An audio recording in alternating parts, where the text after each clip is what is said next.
নমস্কার।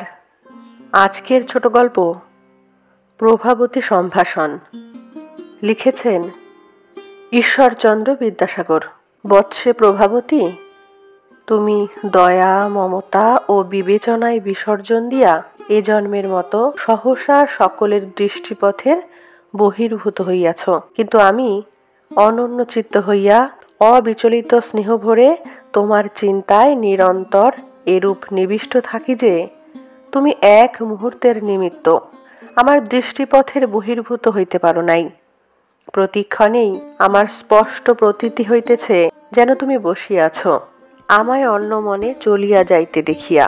নি না বলিয়া কর প্রসারণ পূর্বক কোলে লইয়া বলিতেছ, যেন তুমি উপরের জানালা হইতে দেখিতে পাইয়া আয় না বলিয়া সলিল কর সঞ্চালন সহকারে আমায় আহ্বান করিতেছ।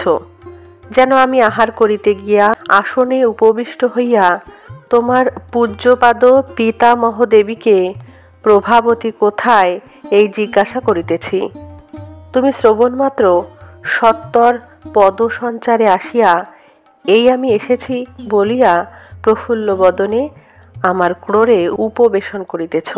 যেন তুমি আমার ক্রোড়ে বসিয়া আহার করিতে করিতে ষোলো বলিয়া আমার জানুতে মস্তক বিন্যস্ত করিয়া শয়ন করিতেছ। যেন আমি আহারান্তে আসন হইতে উত্থিত হইবা মাত্র তুমি আমার সঙ্গে ঝগড়া করিতেছ, আর সকলে সাতিশয় আহ্লাদিত মনে সহাস্য বদনে শ্রবণ ও অবলোকন করিতেছেন। যেন আমি বিকালে বাড়ির ভিতরে জল খাইতেছি, তুমি ক্রোড়ে বসিয়া আমার সঙ্গে জল খাইতেছ, এবং জল খাওয়ার পর আমি মুখে সুপারি দেবা মাত্র তুমি দুখুনি দে বলিয়া অঙ্গুলি দ্বারা আমার মুখ হইতে সুপারি বহিষ্কৃত করিয়া লইতেছ। যেন তুমি বাহিরে আসিবার নিমিত্ত আমার ক্রোড়ে আরোহণ করিয়াছ, এবং সিঁড়ি নামিবার পূর্বক্ষণে আমার চিবুক ধারণপূর্বক আকুল চিত্তে বলিতেছ, নাফাসনি, পড়ে যাব। আমি কৌতুক করিবার নিমিত্ত বলিতেছি না আমি লাফাবো। তুমি অমনি ঈষৎ কোপাবিষ্ট হইয়া তোমার জননীর দিকে মুখ ফিরাইয়া বলিতেছ, দেখো দেখি মা, আমার কথা শোনে না। যেন তোমার দাদারা উনি আর তোমায় ভালোবাসিবেন না এই বলিয়া ভয় প্রদর্শন করিতেছে। তুমি তাহা পরিহাস বলিয়া বুঝিতে না পারিয়া পাছে আমি আর না ভালোবাসি এই আশঙ্কায় আকুল চিত্ত হইয়া ভালোবসবি ভালোবসবি এই কথা আমায় অনুপমেয় শিরশ্চালন সহকারে বারংবার বলিতেছ। যেন আমি খাবো খাবো বলিয়া তোমার মুখচুম্বনের নিমিত্ত আগ্রহ প্রদর্শন করিতেছি। তুমি এই খা বলিয়া ডাইনের গাল ফিরাইয়া দিতেছ। আমি ও খাবো না বলিয়া মুখ ফিরাইতেছি। তুমি তবে এই খা বলিয়া বামের গাল ফিরাইয়া দিতেছ। আমিও খাবো না বলিয়া মুখ ফিরাইতেছি। অবশেষে তুমি আর কিছু না বলিয়া আপন অধর আমার অধরে অর্পিত করিতেছ। এই রূপে আমি সর্বক্ষণ তোমার অদ্ভুত মনোহর মূর্তি ও নিরতিশয় প্রীতিপদ অনুষ্ঠান সকল অবিকল প্রত্যক্ষ করিতেছি। কেবল তোমার কোলে লইয়া তোমার লাবণ্যপূর্ণ কোমল কলেবর পরিস্পর্শে শরীর অমৃত রসে অভিষিক্ত করিতে পারিতেছি না। দৈবযোগে একদিন দিবাভাগে আমার নিদ্রাবেশ ঘটিয়াছিল। কেবল সেই দিন সেই সময়ে ক্ষণকালের জন্য তোমায় পাইয়াছিলাম। দর্শন মাত্র আহ্লাদে অধৈর্য হইয়া অভূতপূর্ব আগ্রহ সহকারে ক্রোড়ে লইয়া প্রগাঢ় স্নেহভরে বাহু দ্বারা পীড়নপূর্বক সজল নয়নে তোমার মুখচুম্বনে প্রবৃত্ত হইতেছি। এমন সময়ে এক ব্যক্তি আহ্বান করিয়া আমার নিদ্রাভঙ্গ করিলেন। এই আকস্মিক মর্মভেদী নিদ্রাভঙ্গ দ্বারা সেদিন যে বিষম ক্ষোভ ও ভয়ানক মনস্তাপ পাইয়াছি তাহা বলিয়া ব্যক্ত করিবার নহে। বৎসে, তোমার কিছুমাত্র দয়া ও মমতা নাই। যখন তুমি এত সত্বর চলিয়া যাইবে বলিয়া স্থির করিয়া রাখিয়াছিলে তখন তোমার সংসারে না আসাই সর্বাংশে উচিত ছিল। তুমি স্বল্প সময়ের জন্য আসিয়া সকলকে কেবল মর্মান্তিক বেদনা দিয়া গিয়াছ। আমি যে তোমার অদর্শনে কত যাতনা ভোগ করিতেছি তাহা তুমি একবারও ভাবিতেছ না। বৎসে, কিছুদিন হইল আমি নানা কারণে সাতিশয় শোচনীয় অবস্থার অবস্থাপিত হইয়াছি। সংসার নিতান্ত বিরস ও বিস্ময় হইয়া উঠিয়াছে। কেবল এক পদার্থ ভিন্ন, আর কোনো বিষয়েই কোনো অংশে কিঞ্চিমাত্র সুখবোধ বা প্রীতিলাভ হইত না। তুমি আমার সেই পদার্থ ছিলে। ইদানিং একমাত্র তোমায় অবলম্বন করিয়া এই বিস্ময় সংসার অমৃতময় বোধ করিতেছিলাম। যখন চিত্ত বিষম অসুখে ও উৎকট বিরাগে পরিপূর্ণ হইয়া সংসার নিরবচ্ছিন্ন যন্ত্রণা ভবন বলিয়া প্রতীয়মান হইত, সে সময় তোমায় কোলে লইলে ও তোমার মুখচুম্বন করিলে আমার সর্বশরীর তৎক্ষণাৎ যেন অমৃত রসে অভিষিক্ত হইত। বৎসে, তোমার কি অদ্ভুত মোহিনী শক্তি ছিল, বলিতে পারি না। তুমি অন্ধ তমসাচ্ছন্ন গৃহে প্রদীপ্ত প্রদীপের এবং চিরশুষ্ক মরুভূমিতে প্রভূত প্রস্রবণের কার্য করিতেছিলে। অধিক আর কি বলিব। ইদানিং তুমিই আমার জীবনযাত্রায় একমাত্র অবলম্বন হইয়াছিলে।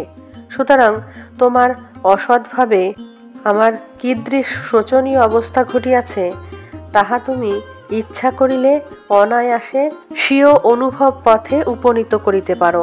কিন্তু এক বিষয়ে ভাবিয়া আমি কিয়দংশে বীতশোক ও আশ্বাসিত হইয়াছি। বৎসে, তুমি এমন শুভক্ষণে জন্মগ্রহণ করিয়াছিলে যে ব্যক্তিমাত্রেই তোমার অদ্ভুত মনোহর মূর্তি ও প্রভূত মাধুরীপূর্ণ ভাবভঙ্গি দৃষ্টিগোচর করিয়া নিরতিশয় পুলকিত ও চমৎকৃত হইতেন। তুমি সকলের নয়নতারা ছিলে। সকলেই তোমায় আপন প্রাণ অপেক্ষা প্রিয় জ্ঞান করিতেন। এই নগরের অনেক পরিবারের সহিত আমার প্রণয় ও পরিচয় আছে, কিন্তু কোনো পরিবারেই তোমার ন্যায় অবিসংবাদে সব সাধারণের নিরতিশয় স্নেহভূমি ও আদরভাজন অপত্য এ পর্যন্ত আমার দৃষ্টিপথে পতিত হয় নাই।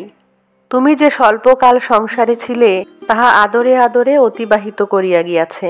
অস্নেহ বা অনাদর কাহাকে বলে এক মুহূর্তের নিমিত্ত, তোমায় তাহার অনুমাত্র অনুভব করিতে হয় নাই।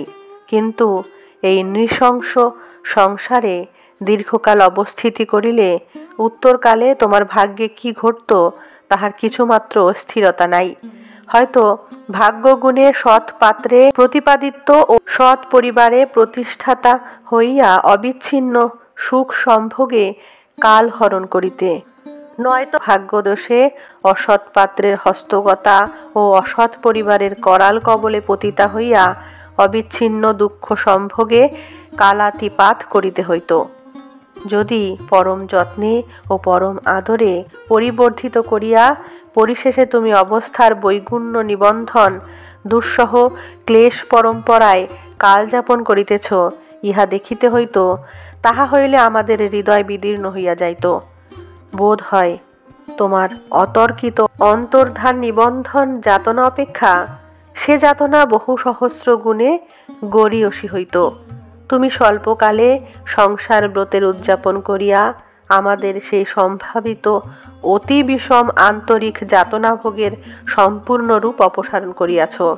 তোমায় যে ক্ষণকালের জন্য কাহারও নিকট কোনো অংশে অনুমাত্র অস্নেহ বা অনাদরের আস্পদ হইতে হইল না, আদরে আদরে নরলীলা সম্পন্ন করিয়া গেলে। ইহা ভাবিয়া আমি আমার অবোধ মনকে কথঞ্চিৎ প্রবোধ দিতে পারিব। বিশেষত দীর্ঘকাল নরলোকবাসিনী হইলে অপরিহরণীয় পরিণয় পাশে বদ্ধ হইয়া পৌর অবস্থায় তোমার যে সকল লীলা ও অনুষ্ঠান করিতে হইত, নিতান্ত শৈশব অবস্থাতেই তুমি তৎসমুদয় সম্যক সম্পন্ন করিয়া গিয়াছ। স্বভাবসিদ্ধ অদ্ভুত কল্পনা শক্তির প্রভাব বলে তুমি শ্বশুরালয় প্রভৃতি উদ্ভাবিত করিয়া লইয়াছিলে। কখনো কখনো স্নেহ ও মমতার আতিশয্য প্রদর্শনপূর্বক ঐকান্তিকভাবে তনয়ের লালন পালনে বিলক্ষণ ব্যাপৃত হইতে। কখনো কখনো তাহার কঠিন পীড়া হইয়াছে বলিয়া দুর্ভাবনায় অভিভূত হইয়া বিষণ্ণ বদনে ধরাসনে শয়ন করিয়া থাকিতে। কখনো কখনো শ্বশুরালয় হইতে অশুভ সংবাদ আসিয়াছে বলিয়া ম্লান বদনে ও আকুল হৃদয়ে কাল যাপন করিতে, কখনো কখনো স্বামী আসিয়াছেন বলিয়া ঘোমটা দিয়া সংকুচিতভাবে এক পার্শ্বে দণ্ডায়মান থাকিতে এবং সেই সময়ে কেহ কিছু জিজ্ঞাসা করিলে লজ্জাশীল কুল মহিমার ন্যায় অতি মৃদুস্বরে উত্তর দিতে। কখনো কখনো পুত্রটি একলা পুকুরের ধারে গিয়াছিল, আর একটু হইলেই ডুবিয়া পড়িত, এই বলিয়া সাতিশয় শোকাভিভূত হইয়া নিরতিশয় আকুলতা প্রদর্শন করিতে। কখনো কখনো শাশুড়ির পীড়ার সংবাদ আসিয়াছে বলিয়া অবিলম্বে শ্বশুরালয়ে যাইবার নিমিত্ত সজ্জা করিতে। এইরূপে তুমি সংসার যাত্রা সংক্রান্ত সকল লীলা সম্পন্ন করিয়া গিয়াছ। বোধহয় যদি এই পাপিষ্ঠ নৃশংস নরলোকে অধিক দিন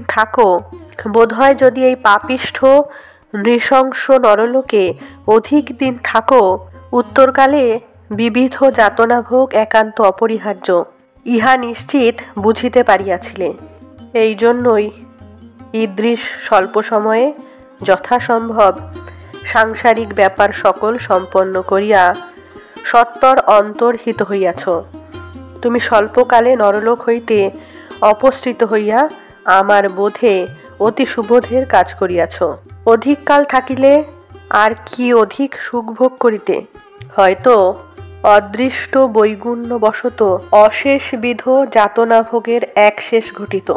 সংসার যেরূপ বিরুদ্ধ স্থান, তাহাতে তুমি দীর্ঘ জীবন হইলে কখনই সুখে ও স্বচ্ছন্দে জীবনযাত্রার সমাধান করিতে পারিত না।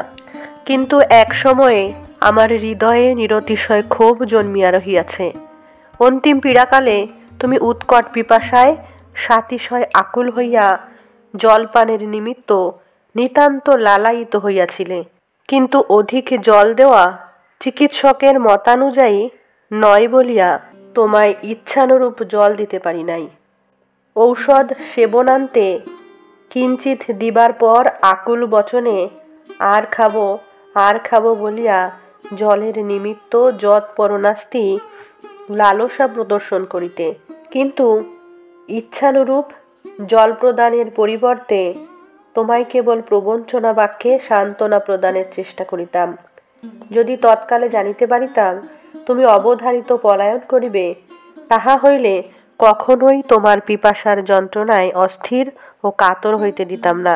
ইচ্ছানুরূপ জলপান করাইয়া নিঃসন্দেহে তোমার উৎকট পিপাসা নিবন্ধন অসহ্য যাতনার সর্বতোভাবে নিবারণ করিতাম। সে যাহা হোক বৎসে, তুমি উৎকট পিপাসায় সাতিশয় আকুল হইয়া জল প্রার্থনাকালে আমার দিকে বারংবার যে কাতর দৃষ্টিপাত করিয়াছিলে, তাহা আমার হৃদয়ে বিষদিগ্ধ শল্যের ন্যায় চিরদিনের নিমিত্ত হইয়া রহিয়াছে। যদি তোমার সকল কাণ্ড বিস্তৃত হই, ওই মর্মভেদী কাতর দৃষ্টিপাত এক মুহূর্তের নিমিত্ত আমার স্মৃতিপথ হইতে অপসারিত হইবেক না। যদি তাহা বিস্তৃত হইতে পারি, তাহা হইলে আমার মতো পামর ও পাষণ্ড ভূমণ্ডলে আর নাই। বৎসে, আমি যে তোমায় আন্তরিকভাবে ভালোবাসিতাম তাহা তুমি বিলক্ষণ জানো, আর তুমি যে আমায় আন্তরিকভাবে ভালোবাসিতে আমি তাহা বিলক্ষণ জানি। আমি তোমায় অধিকক্ষণ না দেখিলে যার পরনাই অসুখী ও উৎকণ্ঠিত হইতাম, তুমিও আমায় অধিকক্ষণ না দেখিতে পাইলে যার পরনাই অসুখী ও উৎকণ্ঠিত হইতে। এবং আমি কোথায় গিয়াছি, কখন আসিব, আসিতে এত বিলম্ব হইতেছে কেন, অনুক্ষণ এই অনুসন্ধান করতে। এক্ষণে এতদিন তোমায় দেখিতে না পাইয়া আমি অতি বিষম অসুখে কাল যাপন করিতেছি, কিন্তু তুমি এতদিন আমায় না দেখিয়া কিভাবে কাল যাপন করিতেছ তাহা জানিতে পারিতেছি না। বৎসে, যদিও তুমি নিতান্ত নির্মম হইয়া এ জন্মের মতো অন্তর্হিত হইয়া এবং আমার নিমিত্ত আকুল চিত্ত হইতেছ কিনা জানতে পারিতেছি না, আর হয়তো এতদিনে আমায় সম্পূর্ণরূপে বিস্মৃত হইয়াছ, কিন্তু আমি তোমার কস্মিনকালেও বিস্মৃত হইতে পারিব না। তোমার অদ্ভুত মনোহর মূর্তি চিরদিনের নিমিত্ত আমার চিত্রপটে চিত্রিত থাকিবেক। কালক্রমে পাছে তোমায় বিস্মৃত হই, এই আশঙ্কায় তোমার যার পরনাই চিত্ততারিণী ও চমৎকারিণী লীলা সংক্ষেপে লিপিবদ্ধ করিলাম। সতত পাঠ করিয়া তোমায় সর্বক্ষণ স্মৃতিপথে জাগরুক রাখিব। তাহা হইলে আর আমার তোমায় বিস্তৃত হইবার অনুমাত্র আশঙ্কা রহিল না। বৎসে, তোমায় আর অধিক বিরক্ত করিব না। একমাত্র বাসনা ব্যক্ত করিয়া বিরত হই। যদি তুমি পুনরায় নরলোকে আবির্ভূত হও, দোহাই ধর্মের এইটি করিও, যাহারা তোমার স্নেহপাশে বদ্ধ হইবেন যেন তাহাদিগকে আমাদের মতো অবিরহ দুঃসহ শোক দহনে দগ্ধ হইয়া যাবজ্জীবন যাতনা ভোগ করিতে না হয়। নমস্কার। কেমন লাগলো আজকের গল্পটি অবশ্যই কমেন্টে জানাবেন। ভালো লাগলে লাইক, কমেন্ট, শেয়ার করবেন। চ্যানেলটিতে নতুন হয়ে থাকলে চ্যানেলটি সাবস্ক্রাইব করে অল নোটিফিকেশান অন করে বেল আইকন প্রেস করবেন সবার আগে নোটিফিকেশান পেতে। ধন্যবাদ।